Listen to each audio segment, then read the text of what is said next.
Iya, Kan bener kebanyakan orang-orang di perkampungan ataupun dimanapun itu kadang menggunakan buat apa gitu Iya, loh. kalau di dunia wedding organizer itu tuh karena peraturannya banyak banget kan, wedding itu kan mengundang massa ya, tentu Iya. aja mengundang massa gitu kan. Nah, itu dengan adanya peraturan itu di awal-awal kita pandemi itu benar-benar ya udah stop bener.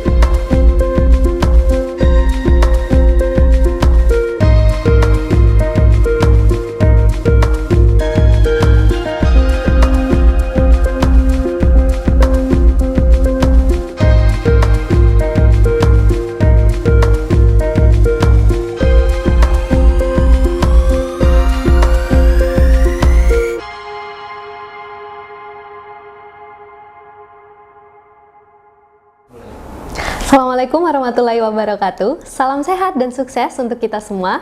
Saya Resa Ayu akan menemani Anda dalam beberapa menit ke depan dalam podcast spesial UMKM Bicara UMKM. Di samping saya sudah hadir narasumber hebat, Mbak Pipit. Hai Mbak Pipit. Halo, selamat siang. Apa kabar? Alhamdulillah baik. Gimana kabarnya juga? Sehat, alhamdulillah. Di samping saya ini sudah hadir narasumber hebat selaku pelaku UMKM bisnis wedding organizer. Bisa dijelasin nggak Mbak sedikit aja tentang apa sih wedding organizer dan fungsinya apa? Oke, jadi sebenarnya wedding organizer sendiri, terutama brandnya aku ya, Arista Wedding Project, itu adalah salah satu wedding organizer Islami. Jadi sebenarnya wedding organizer sendiri itu adalah jasa yang kita kasih ke calon klien, ke pengantin yang mau di hari-harinya itu tenang gitu, yang mau proses pernikahannya itu lancar gitu, nggak sibuk sendiri, nggak bingung sendiri. Jadi kita benar-benar arrange mulai dari budgeting, mulai dari mood board, terus dan semua kebutuhan-kebutuhan klien itu kita bantu handle, termasuk arrange untuk vendor-vendor. Jadi kita benar-benar bantu klien untuk mempersiapkan hari bahagianya gitu. Ada nggak perbedaan paling spesifik nih antara menggunakan jasa wedding organizer dan juga nggak menggunakan jasanya tuh? Mungkin itu akan menjadi dasar pertanyaan sih Mbak. Iya, Kan bener kebanyakan orang-orang di perkampungan ataupun dimanapun itu kadang menggunakan buat apa gitu loh wedding organizer. Mungkin gimana itu Mbak? Barangkali bisa diceritakan. Kan kalau misalnya wedding organizer sendiri itu emang istilahnya tuh menyewa tim profesional untuk mengarrangekan acaranya. Jadi kalau misalnya kita nggak pakai wedding organizer nih, kita ngurusin sendiri vendornya, nyariin vendornya, terus abis gitu hari H kita misalnya pas H-1 loading itu ngeliatin sendiri, ngecek sendiri. Nah kalau misalnya ada wedding organizer dan planning itu tuh bener-bener dari awal, biasanya sih H-6 bulan tuh udah dibantu persiapan gitu, mulai dari yaitu di budgeting, itu udah dibantuin nyariin vendor yang bagus siapa, dan PO tuh bertanggung jawab sama semua vendor yang sudah direkomendasikan. Jadi ketika kalau klien yang nyari sendiri nih, misalnya nggak pakai WO, kalau ada apa-apa sama vendornya, misalnya tiba-tiba vendornya nggak trusted atau gimana, itu tiba-tiba kan, bohong iya gitu ya. bohong, itu kan banyak tuh kejadiannya. Iya, banyak nah, itu sih. sering kali karena ya kayak gitu, nggak ada yang memastikan gitu. Tapi kalau misalnya pakai WO itu tuh insya Allah bakal dipastikan kalau vendor itu tuh udah trusted, karena kan kalau WO pasti udah banyak vendor-vendor yang diajak kerja sama gitu kan, dan sudah beberapa kali kerja bareng. Jadi itu lebih signifikan sih menurutku kalau misalnya pakai WO dan nggak pakai WO gitu. Jadi emang bener-bener ngebantu banget persiapan dari sebelum sampai setelahnya bahkan gitu. Ya, jadi untuk calon pengantin yang ingin menyelenggarakan pesta, mendingan pakai wedding organizer ya. Betul. Biar nggak kepikiran. Biar nggak kepikiran, mikirnya tuh ya deg-degan pas hari H aja gitu, nggak kepikiran nih gimana ya gitu. Oke, selanjutnya Mbak, bisa digambarkan juga nggak Mbak, bagaimana usaha awal untuk memulai memulai bisnis wedding organizer Mbak dulu tuh? Jadi kalau kebetulan Arista Wedding sendiri kan juga merintis ya, maksudnya kita baru bener-bener ada tuh di 2019 gitu. Jadi emang bener-bener menurutku kunci dari wedding organizer ketika bener-bener baru merintis adalah relasi, networking. Itu karena yang harus kita persiapkan itu satu. Yang kedua adalah tim.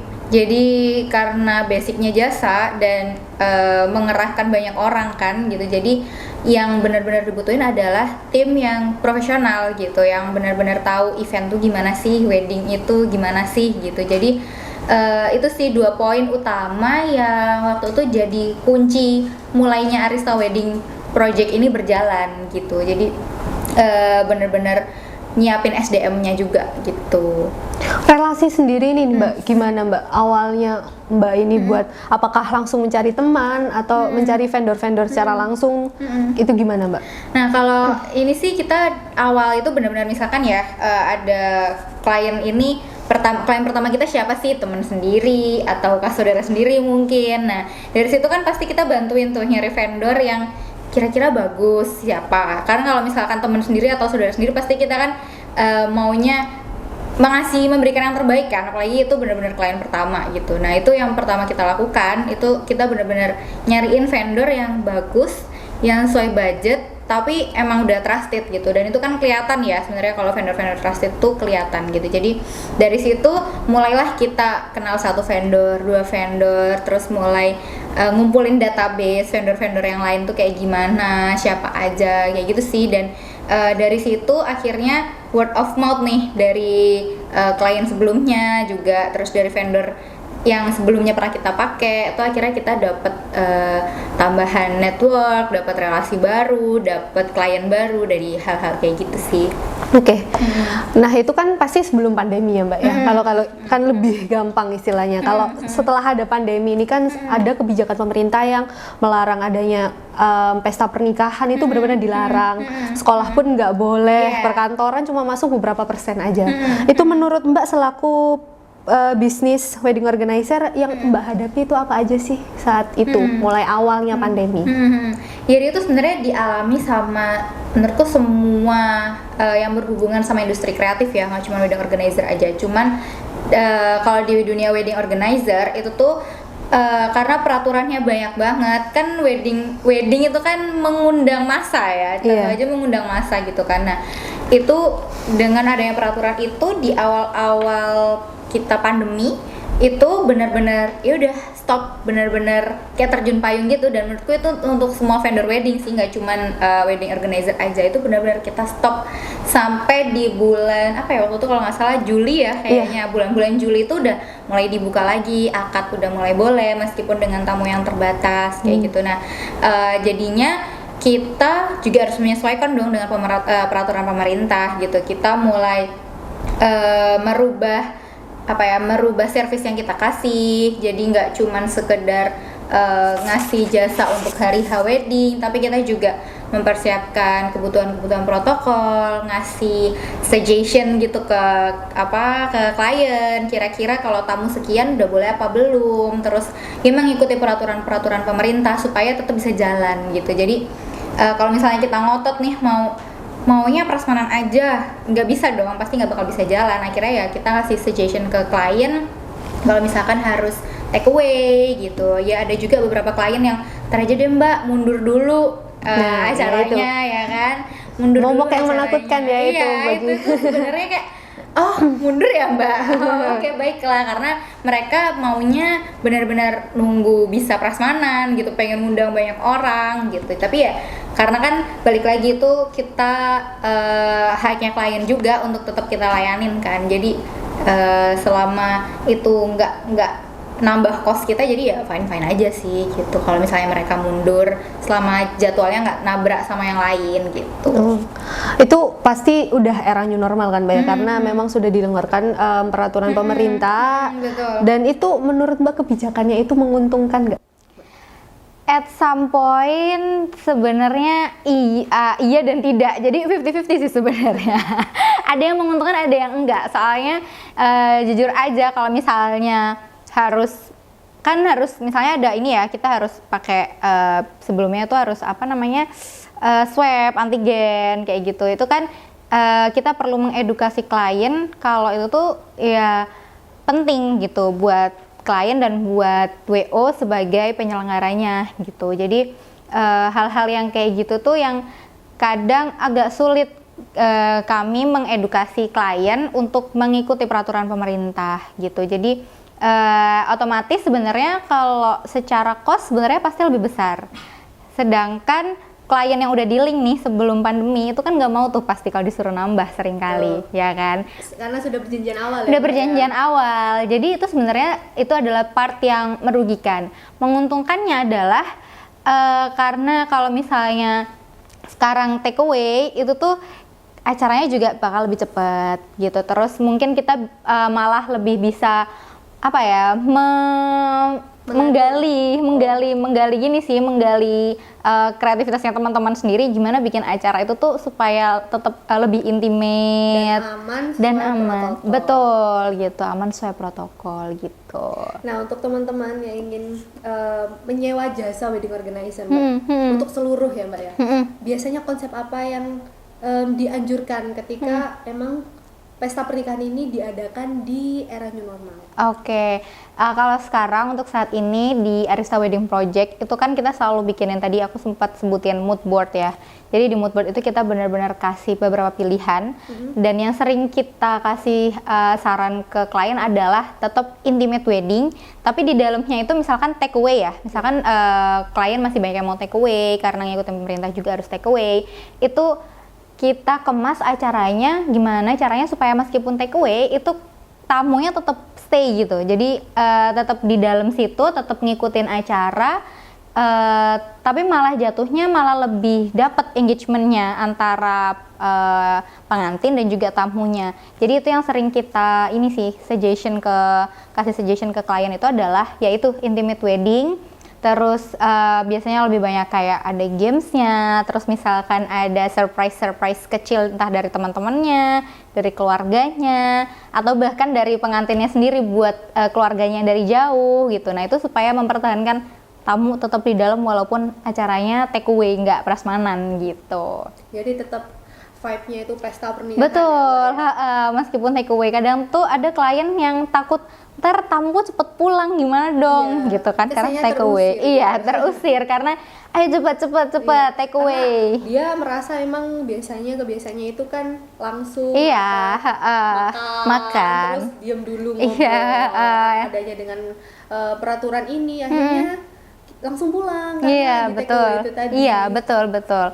Jadi ya itu tadi karena harus take away, gimana caranya WO bikin tamu-tamu tuh tetap stay di dalam, tetap ngikutin acara sampai acara itu selesai. Tapi ya bisa juga ternyata meskipun harus take away, ternyata tamu-tamu juga kalau kita bikin acaranya itu engage ya antara pengantin, keluarga dan tamu lain, itu orang-orang bakal tetap stay kok di situ. Jadi pengantinnya juga maksudnya nggak yang sedih-sedih banget gitu, kok sepi sih gitu.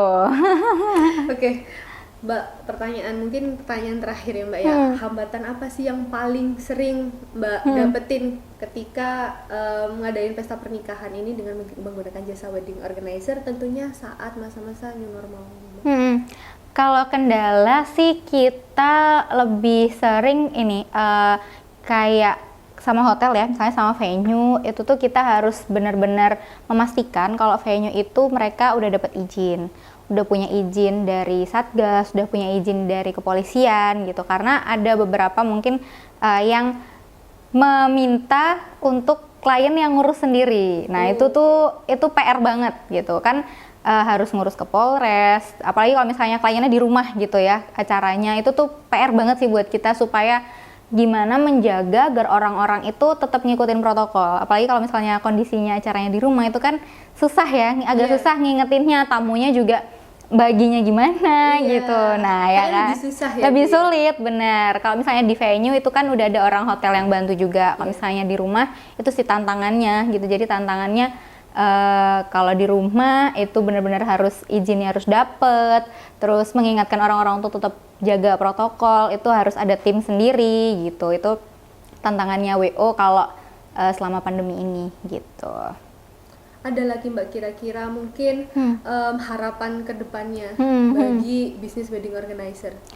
Harapannya sih kalau sekarang ya alhamdulillah sudah mulai balik perlahan-lahan, dan teman-teman wedding organizer di asosiasi itu juga sudah mulai banyak pelatihan webinar yang mengangkat teman-teman WO itu supaya tetap eksis, tetap bertahan, tetap tumbuh gitu. Harapannya sih pemerintah supaya lebih memperjelas lah misalkan peraturan-peraturannya itu mau seperti apa saat ini. Kemudian semisalkan jika sudah diperbolehkan pesta besar, itu tuh peraturannya detailnya seperti apa supaya klien itu juga lebih paham, kita juga mengedukasi klien itu juga lebih mudah gitu sih. Jadi memang kalau harus mengadakan pesta pernikahan ini harus tahu dapat izinnya terlebih dahulu. Iya, betul. Seperti itu dari tempatnya, terus apakah boleh mengadakan pesta pernikahan. Iya, itu betul. Poin paling penting. Poin paling penting, Karena memang bener. kalau seandainya itu nggak boleh, kitanya juga yang Iya, kena, WO-nya juga gitu. yang kena, benar-benar. Senang sekali Mbak bisa ngobrol dan sharing nih sama Mbak tentang topik yang menarik. Terima kasih Mbak sudah Thank berbagi you, cerita Resta. dan pengalamannya. Iya. Mungkin ini akan sangat bermanfaat sama teman-teman. Semoga nanti. bermanfaat buat Oke. WO lain dan calon pengantin ya. Calon pengantin. Oke, waktunya memang sudah sangat terbatas. Sampai jumpa lagi di podcast UMKM selanjutnya. Saya Resta Ayu undur diri. Wassalamualaikum warahmatullahi wabarakatuh.